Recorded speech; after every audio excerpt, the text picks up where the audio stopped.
जय हिंद मेरे प्यारे छात्रों।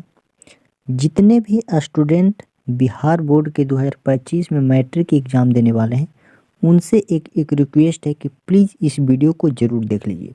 अगर 2025 मैट्रिक हिंदी में अगर 50 में 50 ऑब्जेक्टिव में नंबर लाना चाहते हैं तो प्लीज़ इस वीडियो को ज़रूर देख लीजिए। आप लोग से एक रिक्वेस्ट है, MVVI प्रश्न है, NCERT बुक का सारा गेसिंग किया हुआ ऑब्जेक्टिव क्वेश्चन 2025 में बिल्कुल 100% लड़ने वाला है। प्लीज़ एक बार आप लोग 8 से 10 मिनट का वीडियो है, प्लीज़ पूरा देख लीजिए। हाँ, चलिए प्रश्न नंबर 1 क्या करा कि आग्नेय का जन्म कब हुआ था। ये मॉडल पेपर का आप लोग को MVVI प्रश्न है, तो आप लोग को याद रखना है आग्नेय का जो जन्म हुआ था आप लोग को 1911 ईस्वी में हुआ था। चलिए दूसरा नंबर प्रश्न करा। हाँ, प्रश्न नंबर 2 करा कि दिनकर जी की कृति के लिए ज्ञानपीठ पुरस्कार मिला था। दिनकर जी के कृति, दिनकर की किस कृति के लिए ज्ञानपीठ पुरस्कार मिला था, तो आप लोग को याद रखना है उर्वशी के लिए, यानी ऑप्शन सी बिल्कुल राइट आंसर हो जाएगा। पूरा पहले वीडियो देख लीजिए, अगर अच्छा लगे तो लाइक सब्सक्राइब जरूर कीजिएगा। NCERT बुक का बिल्कुल 100% मिलने वाला है 2025 के सभी उन छात्रों के लिए जो 2025 मैट्रिक के फाइनल एग्जाम देने वाले हैं। हिंदी के मॉडल पेपर NCERT बुक के आप लोग को लेकर आए। करा कि नौबत खाने में इबादत साहित्य की कौन सी विधा है, तो आप लोग को याद रखना है व्यक्ति चित्र, यानी ऑप्शन सी बिल्कुल राइट आंसर हो जाएगा। अगला नंबर प्रश्न करा चौथा कि प्रेम घन अपना आदर्श किसे मानते थे। हाँ, महात्मा गांधी को, विवेकानंद, रविंद्रनाथ टैगोर या भारतेंदु हरिश्चंद्र, तो आप लोग को याद रखना है भारतेंदु हरिश्चंद्र को। चलिए 5 नंबर प्रश्न करा करा कि भारत माँ के श्रेष्ठ मुख की तुलना कवि ने किससे की है, तो आप लोग को याद रखना है छायायुक्त चंद्र से, यानी ऑप्शन डी बिल्कुल राइट आंसर हो जाएगा। चलिए 6 नंबर प्रश्न करा कि मिट्टी का अबोध मूर्ति कौन है, नेता, जनता, अधिकारी या मंत्री, तो आप लोग को याद रखना है जनता। चलिए प्रश्न नंबर 7 नंबर प्रश्न इसमें क्या करा कि हिरोशिमा कविता किसका चित्रण करती है, तो आप लोग को याद रखना है आधुनिक सभ्यता और दुर्दशा मानवीय विभीषिका का, यानी ऑप्शन डी बिल्कुल राइट आंसर हो जाएगा। 8 नंबर प्रश्न देखिए इसमें क्या करा कि बिस्मिल्लाह खां के साथ किस मुस्लिम पर्व का नाम जुड़ा है। MVVI सारा प्रश्न है, प्लीज़ वीडियो को जरूर पूरा देख लीजिए। तो आप लोग को याद रखना है मुहर्रम पर्व जुड़ा हुआ है। सारा क्वेश्चन आप लोग को ऑफिशियल मॉडल पेपर में आप लोग को जरूर मिलेगा।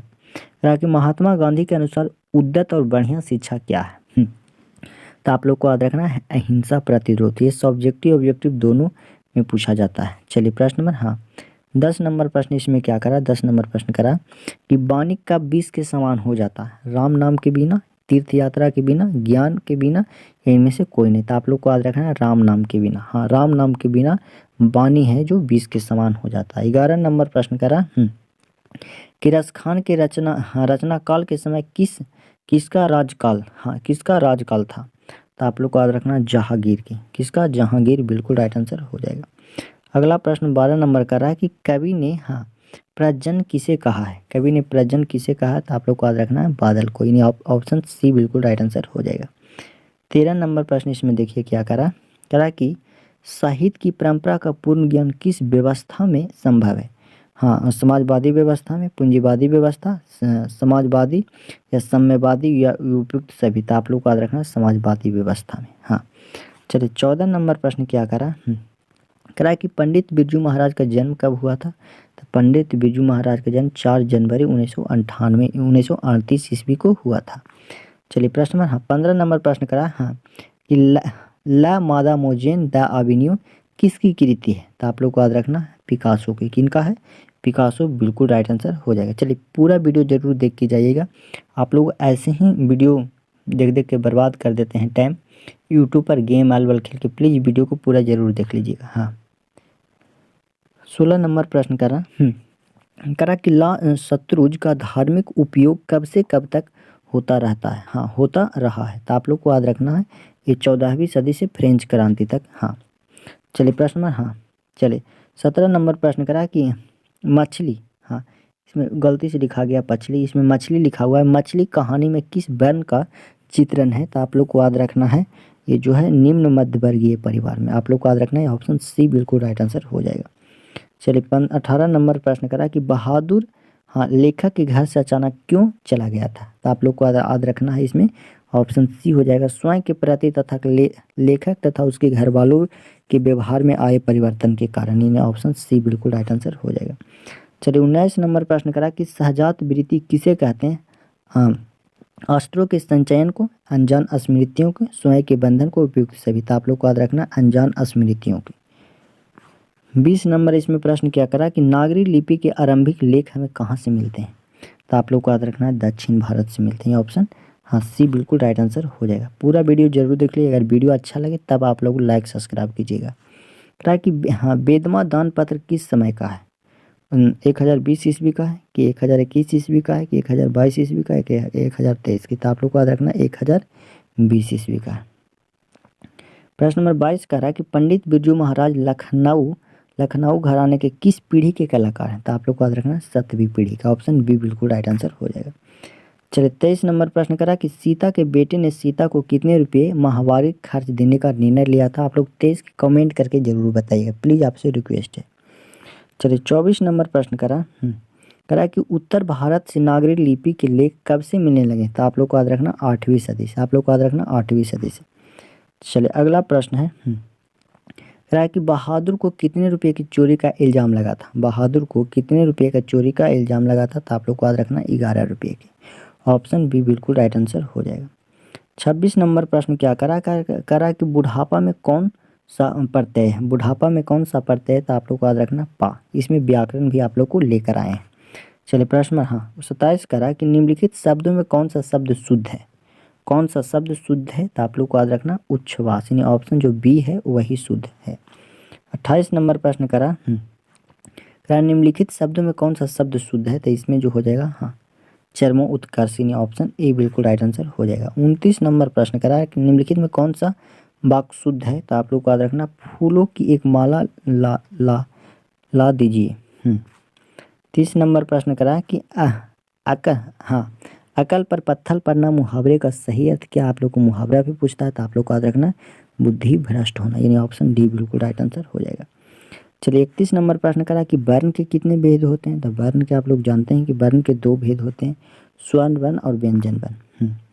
चलिए प्रश्न नंबर करा 32 की स्वर्ण वर्णों की संख्या कितनी होती है? तो स्वर्ण वर्णों की संख्या 10 होती है, आप लोग जानते ही हैं। चलिए आप लोग बताइए व्यंजन वर्ण कितने होते हैं? तो व्यंजन वर्ण होते हैं 33 होते हैं। कितने होते हैं? 33।